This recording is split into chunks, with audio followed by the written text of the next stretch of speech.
রে মুসা, আমি আল্লাহর কাছে বিচার দিলাম, আল্লাহ তোরে হেদায়েত করক, আর নাহলে আল্লাহ তোরে ধ্বংস করক। দুনিয়ার আদালতে যখন কেউ ন্যায় বিচার পায় না, তখন তার শেষ আশ্রয়স্থল হয়ে দাঁড়ায় মহান আল্লাহর দরবার। কিন্তু পবিত্র কাবা ঘরের সামনে দাঁড়িয়ে কোনো মানুষের নাম ধরে সরাসরি আল্লাহর কাছে এমন বুক ফাটা নালিশ আর ধ্বংসের প্রার্থনা জানানোর দৃশ্য বোধ হয় সামাজিক মাধ্যমে এর আগে কেউ দেখেনি। সম্প্রতি সামাজিক মাধ্যমে ভাইরাল হওয়া এক হারহীন করা ভিডিও নিয়ে রীতিমতো তোলপাড় নেট দুনিয়া। নিজের উপর হওয়া চরম অবিচারের ক্ষত বুকে নিয়ে গভীর অভিমানে ওমরা করতে গিয়ে সরাসরি আল্লাহর কাছে মামলার বাদীর বিরুদ্ধে এক ভুক্তভোগীর দেয়া এই জবানবন্দি দেখে মুহূর্তের জন্য থমকে গেছেন কোটি কোটি মানুষ। তুই কইছিস তোর বাড়ি ডাকাতি করছিলাম, আমি এই কাবা ঘর সামনে রেখে বুকাইতে আছি। এই নজিরবিহীন এবং কাঁপন ছড়ানো ঘটনা নেপথ্যে লুকিয়ে আছে এক চরম অন্যায় আর অপমানের করুণ ইতিহাস। আমান হোসেন নামের এক সাধারণ মানুষকে প্রতিপক্ষ ঘায়েল করতে এক মিথ্যা ডাকাতি মামলায় ফাঁসিয়ে দিয়েছিল মুসা নামের এক ব্যক্তি। এই সাজানো মামলায় আমানকে খাটতে হয়েছে জেল। আর নিরপরাধ ছেলের এমন পরিণতি দেখে সমাজের বুকে চরম অপমান ও লাঞ্ছনা সহ্য করতে হয়েছিল তার বৃদ্ধা মাকে। নিজের কারাবরণ আর মায়ের চোখের জল কোনোভাবেই মেনে নিতে পারছিলেন না আমান।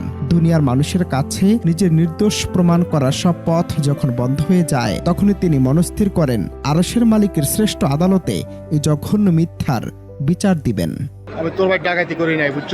তুই আমার বিনা দোষে মামলা দিয়া আমার মার অকমানি করলে আমার জেল খাটাইলি।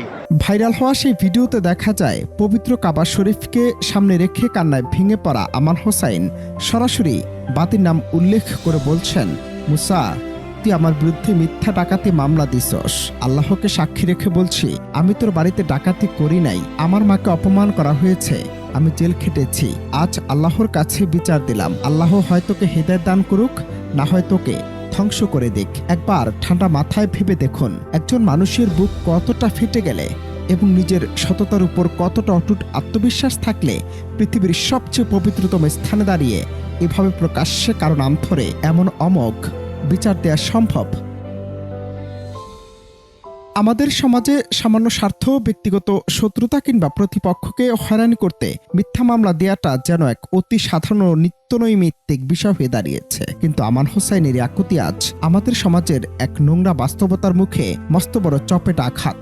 দুনিয়ার আইনি ফাঁকফোকর গলে কিংবা ক্ষমতার জোরে হয়তো সাময়িকভাবে কাউকে ফাঁসানো যায়, কিন্তু মজলুমের অশ্রু যখন আল্লাহর আরশ কাঁপিয়ে তোলে, তখন সেই জালিমের বাঁচা কি কোনো পথ থাকে? অনন্ত হাসান মাসুদ, বাংলা টিভি।